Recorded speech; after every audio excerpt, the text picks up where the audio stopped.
जय Hind to all. Start करते हैं बच्चों, न्यू टॉपिक है हमारा। बच्चों एस्पेक्ट के अकॉर्डिंग हम लोग डिस्कस करते हैं और चैप्टर है हमारा इलेक्ट्रोकेमिस्ट्री। ओके, खूब ध्यान से समझना।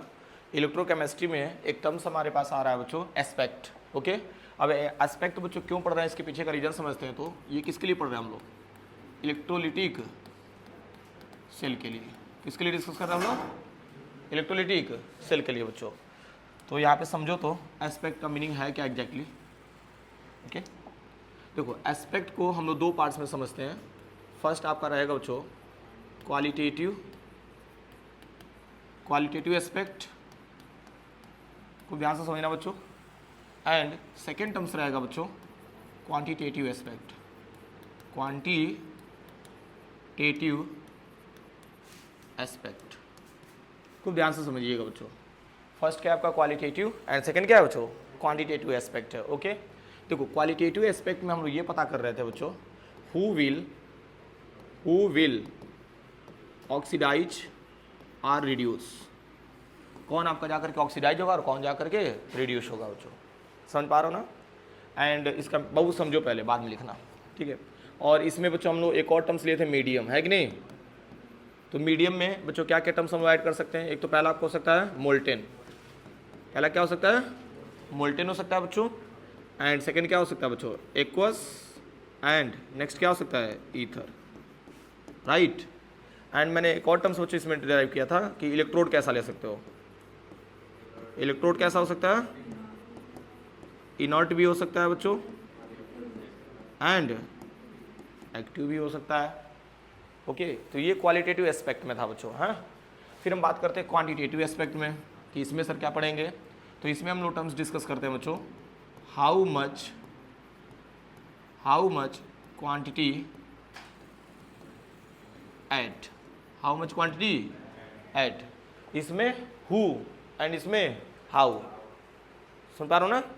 तो इसको डिफाइन करने के लिए मान लो अगर हाउ मच क्वांटिटी की बात हो रही है बच्चों, तो वेट ले सकते हैं, नंबर ऑफ मोल्स ले सकते हैं एंड वॉल्यूम में टर्म्स ले सकते हैं। भाई क्वांटिटी इन्हीं तीनों के टर्म्स में आएगा। एंड इस चीज़ को बच्चों बेहतरीन ढंग से डिराइव किसने किया था बच्चों? Faraday first law and second law. Okay, तो अब यहाँ पे चलो ठीक है, ये तो तुम समझ लिए हम लोग कि एस्पेक्ट में सर हमें पढ़ना क्या है, ठीक है। और हम लोग पढ़ क्या लिए बच्चों, ये भी समझ लो। हम लोग क्वालिटेटिव बच्चों पढ़ चुके हैं, हमें पढ़ना है क्वांटिटेटिव। तो एक बार ओवरव्यू दे दे रहा हूँ बच्चों कि क्वालिटेटिव का मतलब होता क्या है, तब हम लोग एंटर करेंगे बच्चों किसमें? क्वांटिटेटिव में। थोड़ा सा दिमाग लगाना। जैसे मान लो मैं यहीं पे क्लियर कर दे रहा हूँ, हमने इलेक्ट्रोलिटिक सेल की बात की थी बच्चों। तो इलेक्ट्रोलिटिक सेल में एक्चुअली होता क्या है, दो रॉड होते हैं। ओके, एक आपका इस साइड हो जाएगा anode and from this side cathode. खूब ध्यान से समझो बच्चों। ओके, इसको हमने क्या किया? एक्सटर्नल बैटरी से ऐड कर दिया बच्चों।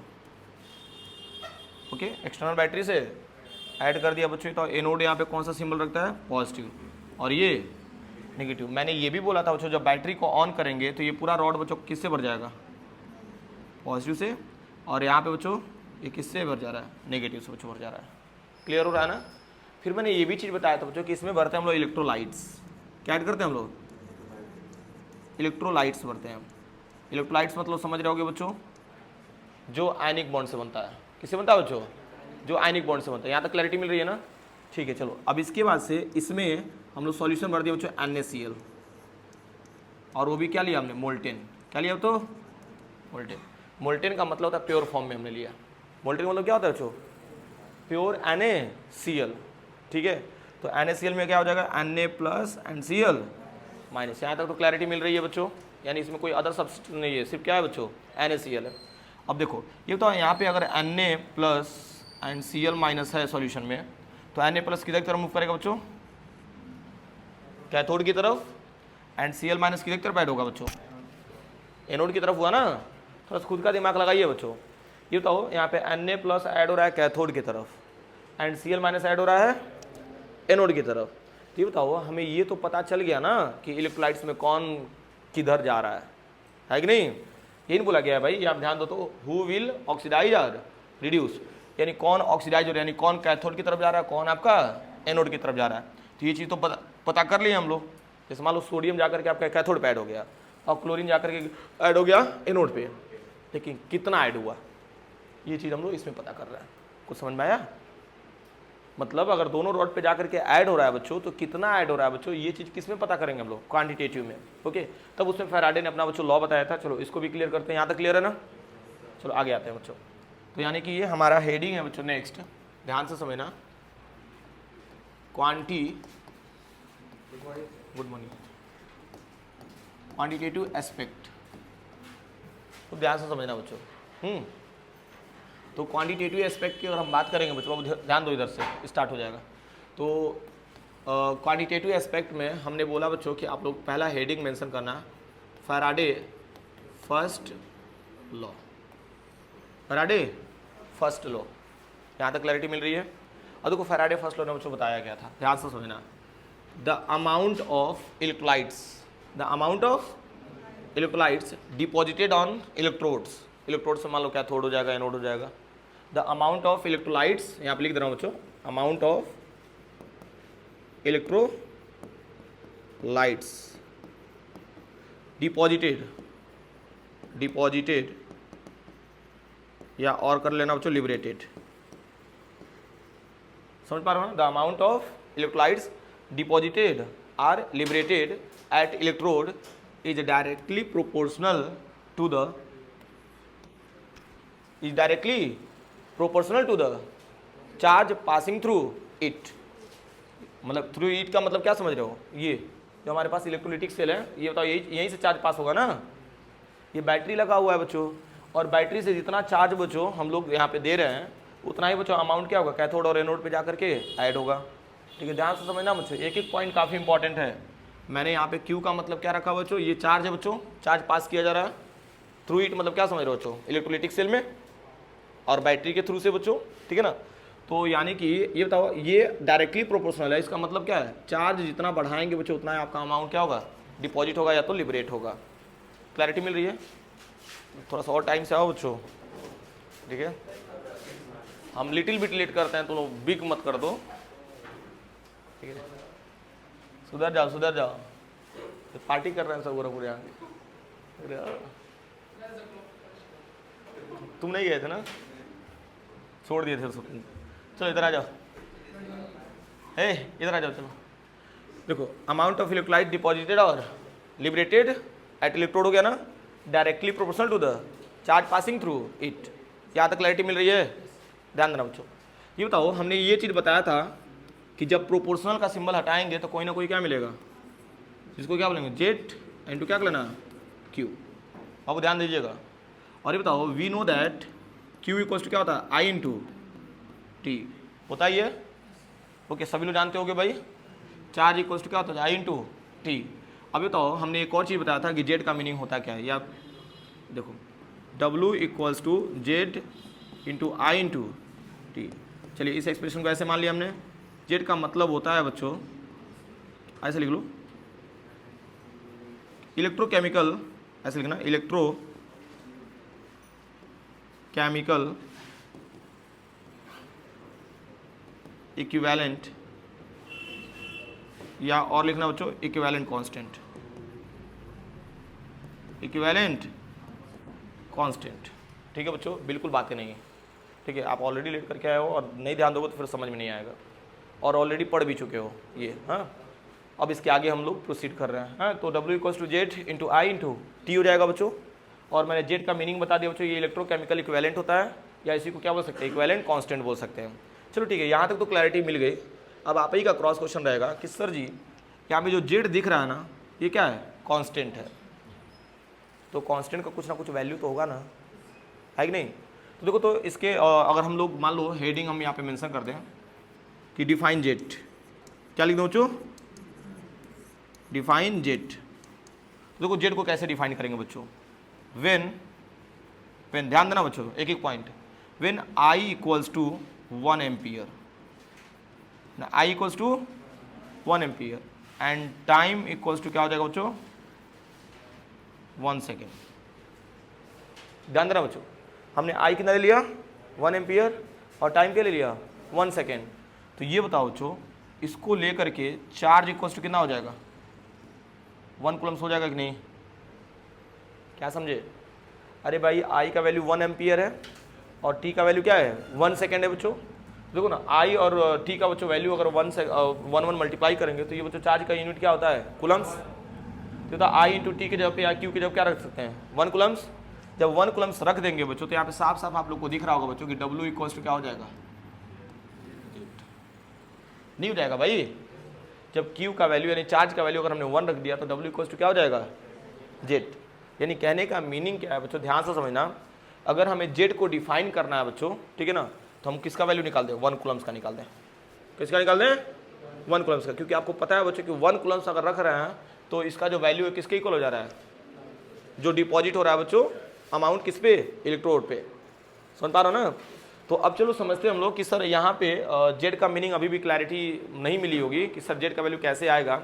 खूब ध्यान से समझना बच्चों, मैंने क्या बोला, हमने ये बोला कि आपको जेड को डिफाइन करना है तो आप चार्ज का वैल्यू क्या कर दो 1 कुलम्स कर दो। तो 1 कुलम्स करने के बाद ये बताओ जेड को डिफाइन कर दे रहे हैं कि नहीं, यानी जेड का जो वैल्यू बच्चों किसके इक्वल हो जा रहा है अमाउंट ऑफ इलेक्ट्रोलाइट्स जो डिपॉजिट हो रहा है बच्चों कैथोड या इलेक्ट्रोड एनोड पे।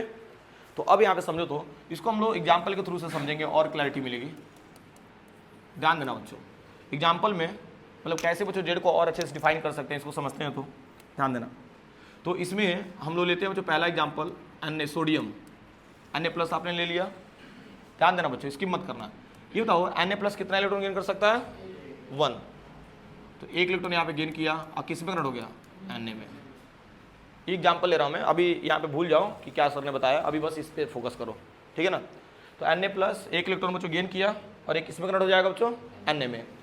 तो ये बताओ इसको हम लिख सकते हैं बच्चों, यहाँ पे क्या लिख सकते हो, द चार्ज, ऐसे लिख सकते हो, the charge on 1, the charge on 1 है ना electron, the charge on 1 mole of electron, 1 mole of electron, the charge on, मान लो 2 रहता तो क्या लिखते हैं 2 मोल ऑफ इलेक्ट्रॉन, 3 रहता तो 3 मोल ऑफ इलेक्ट्रॉन, n रहता तो n mole of electron equals to, ये बताओ यहाँ पे क्या है सोडियम है ना, सोडियम का क्या लिख सकते हैं एटॉमिक मास, सिर्फ क्या लिख सकते हैं सिर्फ भाई देखो ना, the charge on 1 mole of electron equals to क्या हो गया एटॉमिक मास, एटॉमिक मास यानी 23 हो गया सोडियम का।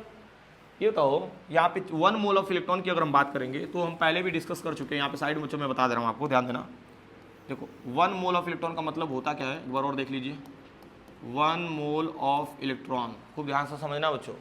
तो 1 मोल का मतलब क्या समझ रहे हो 6.023 इंटू 10 टू द पावर 23, और इलेक्ट्रॉन 1 इलेक्ट्रॉन को 1.6 इंटू 10 पर माइनस 90। इनको ओवरऑल सॉल्व करेंगे बच्चों तो 96487 कुलम्स आएगा, राइट, यही ना आएगा बच्चों अप्रॉक्स। और इसी का बच्चों इक्विवेलेंट हम लोग क्या लिख लेते हैं बच्चों 96500 कुलम्स, ठीक है ना बच्चों, ये चीज़ ध्यान देना। फैराडे कांस्टेंट बहुत अच्छे। तो ऐसे ही charge on 1 mole of electron का मतलब क्या समझे बच्चों 96500 कुलम्स लिख सकते हैं कि नहीं। तो ना 1 मोल ऑफ इलेक्ट्रॉन मतलब ऑफ का मतलब क्या होता है मल्टीप्लाई, मल्टीप्लाई करने के बाद एवरेज क्या है यही ना। तो the charge on 1 mole of electron 96500 coulombs equals to लिख लेना बच्चों 23, ओके। तो यहाँ पे निकालना हमको वैल्यू किसका निकालना है 1 कुलम्स का, कितने के लिए निकालना है, क्योंकि 1 कुलम्स ही तो जेड को डिफाइन करना है ना।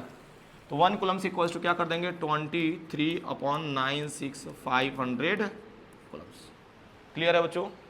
चलो मान लो एक टर्म्स ये हो गया, अभी भी मैं मानता हूँ आपको ठीक से नहीं समझ में आया। चलो एक और एग्जांपल लेते हैं, यहाँ पे mg लेते हैं बच्चों। mg पे कितना चार्ज कर दिया हमने +2, कितना इलेक्ट्रॉन गेन करेगा, तो किस में कन्वर्ट हो रहा है बच्चों mg में कन्वर्ट हो रहा है।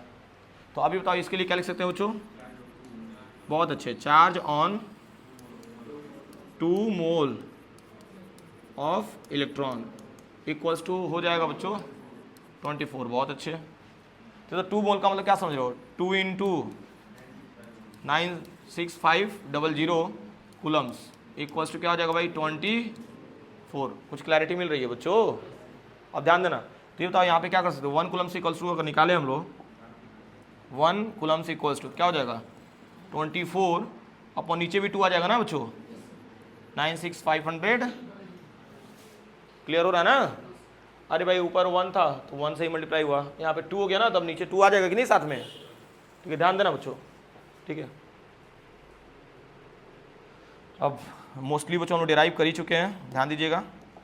चलिए तो अब ऐसे ही अगर यहाँ तक कर लिए बच्चों, तो यहाँ पे एक और स्टेटमेंट बच्चों आप लोग चिपका लेना, चार्ज ऑन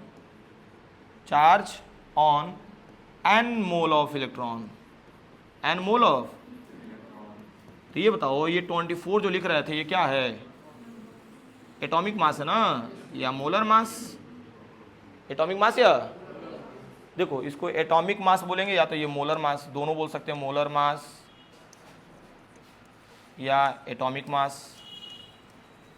एटॉमिक मास बात एक ही है बच्चों, इसमें कोई प्रॉब्लम नहीं होनी चाहिए, ठीक है? समझ में आ रहा है बच्चा? बहुत बेसिक चल रहा है, ठीक है, मज़ा आएगा।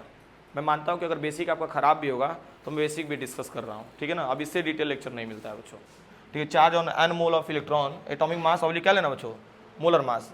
तो देखो अगर n मोल की बात करेंगे बच्चों, तो n यहाँ पर लिख रहे बच्चों, क्या कहते हो, है कि नहीं? यहाँ क्या लिख दिया हमने? ये तो यहाँ पे क्या था, तो 2 था तो यहाँ पे 2 लिख दिया गया। वैसे हमने यहाँ पे n था तो क्या लगा दिया, n, और इंटू क्या लिखना बच्चों, 96500 कूलम्स, और इक्वल्स टू क्या हो जाएगा भाई, एटॉमिक मास लिख लो। एटॉमिक मास या मोलर मास बातें की है। चलो यहाँ तक क्लैरिटी मिल रही है हमको। कितने के लिए निकालना हमको? 1 कूलम्स के लिए। कितने के लिए? तो 1 कूलम्स के लिए निकालना है बच्चों। तो यहाँ पे ऊपर क्या लिखना, एटॉमिक मास। ध्यान देना बच्चों, क्या हमने लिखा, एटॉमिक मास, और यहाँ क्या लिखना बच्चों, n। n मतलब समझ रहे हो ना, n फैक्टर होता है। क्या होता है बच्चों? यहाँ पे n फैक्टर लिख लिया आपने, और इनटू क्या हो जाएगा भाई, 96500 कूलम्स में आ रहा ना ये तो इसी चार्ज को आप ऐसे भी लिख सकते हैं, एटॉमिक मास अपॉन, कूलम्स नहीं लिखने की जरूरत है, कूलम्स तो यहीं पे हो गया, n इंटू कैपिटल F। कुछ क्लैरिटी मिल रही है बच्चों? ध्यान देना, हमने 96500 की जगह पे हम लोग क्या लिख सकते हैं बच्चों, फैराडे लिख सकते हैं कि नहीं? 96500 का मतलब क्या होता है बच्चों, 1 फैराडे। तो समझ में आ रहा है? ये बताओ, ये जो डेटा आया है ये किसका आया है बच्चों? 1 कूलम्स का आया है। एग्जाम्पल के थ्रू समझे हम लोग। ये तो 1 कूलम्स का वैल्यू अगर फाइंड कर दें तो ये किसको डिफाइन कर दे रहा है बच्चों? जेड को, है कि नहीं? यानी ओवरऑल अगर सिनेरियो क्लियर किया जाए बच्चों, तो यानी 1 कूलम्स का मतलब क्या समझ रहे हो? जेड। क्या समझ रहे हो बच्चों? जेड। यानी कि जेड का जो वैल्यू होगा बच्चों 1 कूलम्स होगा, और 1 कूलम्स का वैल्यू बच्चों ये हो जाएगा आपका, क्योंकि 1 कूलम्स ही तो डिफाइन कर रहा था ना। जैसे मेरी बात सुनो, मैं आपको डिफाइन कर रहा हूँ, यानी कि मुझे कोई डिफाइन करेगा तो आपको भी डिफाइन कर लेगा, ऐसे समझिए, ठीक है ना? तो यहाँ तक क्लैरिटी मिल रही है अभी, ठीक है ना? तो ये हमारा टर्म्स रहा बच्चों। अब इसके आगे थोड़ा सा इनिशिएट करते हैं हम लोग। ध्यान दीजिएगा आप लोग एक पॉइंट बच्चों। चलो इसको नेक्स्ट स्लाइड में लेके चलते हैं। ध्यान दीजिएगा बच्चों, ये बताओ आपको इतना तो क्लैरिटी मिल गई है कि जेड इक्वल्स टू हमने लिया था 1 कूलम्स, और 1 कूलम्स इक्वल्स टू लिया था बच्चों हमने atomic mass upon n factor into क्या था बच्चों, फैराडे। ये लिए थे ना हम लोग। एंड वी नो दैट क्या बच्चों, W equals to Z into Q, है कि नहीं?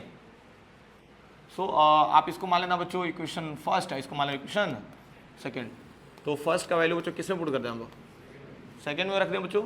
देखो तो यहाँ पे W इक्वल्स टू जेड का वैल्यू क्या हो जाएगा, एटॉमिक मास अपन क्या हो जाएगा, n फैक्टर इंटू क्या हो जाएगा, फैराडे इंटू क्या कर लेना, चार्ज। नहीं हो जाएगा? हमने क्या किया भाई, जेड के जगह पे देखो ना, हमने जेड के जगह पे क्या रख दिया, ये पूरा डेटा रख दिया। तो atomic mass upon n factor into क्या हो जाएगा, फैराडे। और n फैक्टर का मीनिंग तो समझ रहे होगे ना, क्या है, क्या है जी कुशागर बताओ? n फैक्टर कहाँ से आया? सो गए थे तुम, बताओ जी आयुष, तुम बताओ। अच्छा, मतलब सच में बता रहे हैं, यू आर सो सिली। यार बात को समझो, अभी n फैक्टर आया कहाँ से, अभी जस्ट मैंने बताया और तुम इतना जल्दी भूल भी गए। वाह, गजब का मेमोरी है भाई।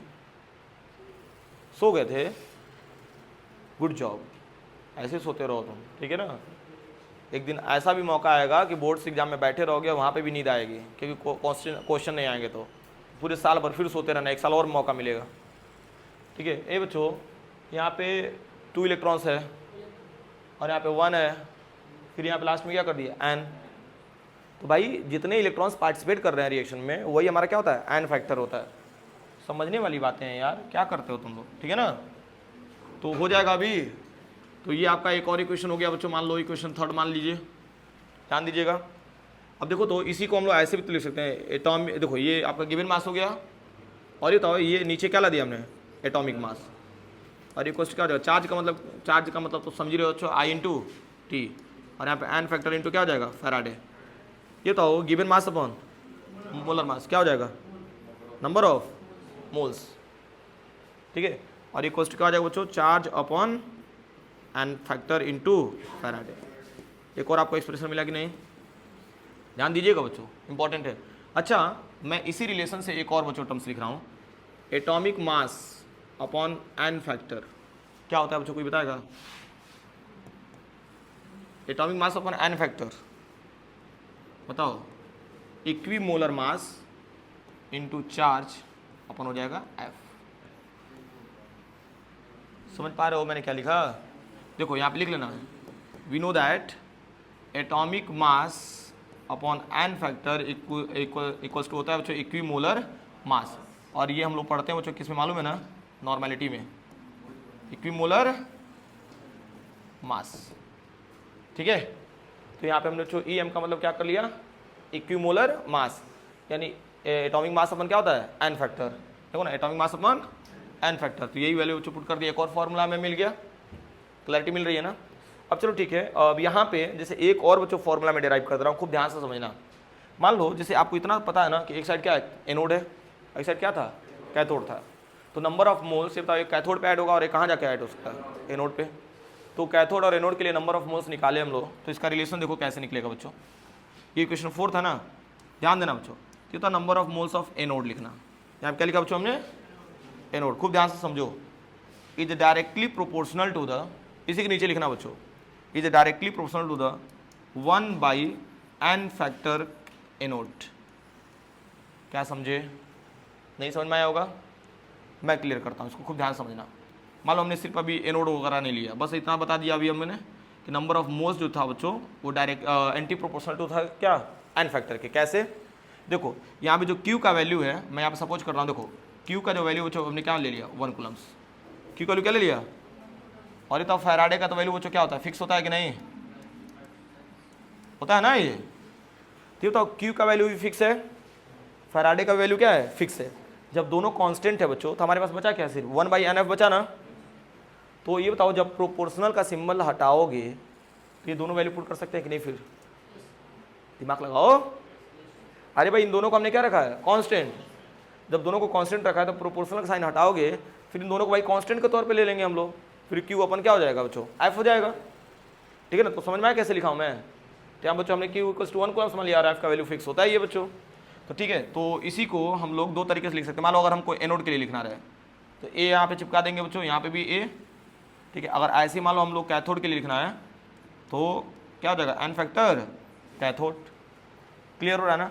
तो मान लो एक काम करना, इसको मान लेना आप लोग इक्वेशन ए, इसको मान लेना इक्वेशन बी, इन दोनों को क्या कर दो, डिवाइड, इन दोनों क्या किया बच्चों, डिवाइड कर दिया। तो ध्यान देना, तो अच्छा नीचे ही कर देते हैं,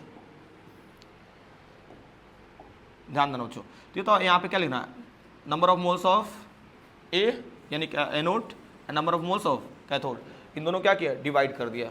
डिवाइड करने के बाद प्रोपोर्शनल साइन हटा देंगे ना, और equals to N factor cathode ऊपर चला जाएगा और एन फैक्टर एनोड नीचे आ जाएगा बच्चों। और एक और आपको जो ठीक ठाक रिलेशन मिल गया, इक्वेशन 5, सुन पा रहे हो ना बच्चों। तो ये आपका रिलेशन हो जाएगा बच्चों एनोड एंड कैथोड के लिए, ठीक है ना। चलिए खैर मैं मानता हूँ कि अभी तक उतना क्लैरिटी आपको नहीं मिली बच्चों, एक बार और थोड़ा सा मैं रिवाइज करा दे रहा हूँ, ठीक है ना। और मोस्टली बच्चों हम लोग डेरिवेशन भी इसका कर लिए, खूब ध्यान से समझो।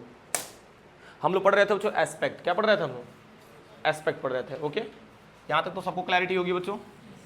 एस्पेक्ट में हम लोग क्वालिटेटिव पहले ही पढ़ चुके थे कि कौन जाकर के ऐड हो रहा है, कितना जाकर के ऐड हो रहा है बच्चों, ये पता कर रहे थे हम लोग। तो इसमें डिस्कस कर रहे थे फैराडे फर्स्ट लॉ। देखो फैराडे फर्स्ट लॉ क्या हुआ था बच्चों, आप ध्यान से समझना, और यहाँ पे बहुत ज़्यादा देखने की जरूरत भी नहीं है हमको, यहाँ तक लग रहा है बच्चों, बस इमेजिनेशन बच्चों काफ़ी है। तो W is directly proportional to charge, W is directly proportional to charge. ये बताओ हमने क्या किया था, W के बारे में बताया था, अमाउंट ऑफ इलेक्ट्रोलाइट्स डिपॉजिट हो रहा है कैथोड एंड एनोड पे, यहाँ तक क्लैरिटी मिल रही है बच्चों। फिर प्रोपोर्शनल साइन हटाएंगे तो कोई ना कोई क्या मिलेगा, कांस्टेंट, प्रोपोर्शनल का साइन हटाएंगे तो क्या मिलेगा बच्चों, कांस्टेंट मिलेगा, जिसको हमने बोला था जेड। जेड का मतलब क्या होता है, इलेक्ट्रोकेमिकल इक्विवेलेंट या इक्विवेलेंट कांस्टेंट बोलते हैं बच्चों। फिर हमने बताया था कि Q का वैल्यू होता है I इंटू टी। तो अगर हम लोग चार्ज का वैल्यू 1 कूलम्स कर दें बच्चों तो W इक्वल टू क्या हो जाएगा, जेड। तो हम बच्चों तलाश में निकल गए कि 1 कूलम्स का वैल्यू क्या ला सकते हैं हम लोग। ओके, हमने 2 एग्जाम्पल्स लिए बच्चों, एक Na+ का लिया और एक Mg+2 का लिया, है कि नहीं। तो पहले के केस में 1 इलेक्ट्रॉन्स था, दूसरे केस में 2 इलेक्ट्रॉन्स था, है कि नहीं। तो 1 coulombs equal to atomic mass upon 1 Faraday, और वही 2 इलेक्ट्रॉन्स के लिए देखा जाए बच्चों तो 1 coulombs equal to atomic mass upon 2 Faraday. अब ऐसे ही बच्चों नंबर ऑफ मोल्स n के लिए देखा जाए तो atomic mass upon n Faraday, यानी 1 कूलम्स का वैल्यू हमें मिल गया बच्चों। अब 1 कूलम्स का मतलब क्या है, जेट। अब वही वैल्यू जो हमने रिलेशन में पुट किया बच्चों तो फाइनली हमें एक फॉर्मूला मिल गया, ध्यान दीजिएगा बच्चों, ठीक है। ये हमें पहला फॉर्मूला मिला बच्चों, क्लियर हो रहा है ना। W equals to atomic mass upon n Faraday, sorry n factor into Faraday into क्या हो जाएगा, चार्ज। समझ पा रहे हो ना। तो इस तरीके से बच्चों सारा रिलेशन हमने क्या किया, इधर उधर करके बच्चों हमने इसको नए नए बच्चों फॉर्मूले में कन्वर्ट किया। क्लियर हो रहा है कि नहीं बच्चों। तो अब बच्चों हम इसके बाद से बच्चों इस रिलेटेड न्यूमेरिकल डिस्कस करेंगे, ठीक है बच्चों। तो इसको यहाँ तक नोट कर लीजिए, फिर आगे देखते हैं हम।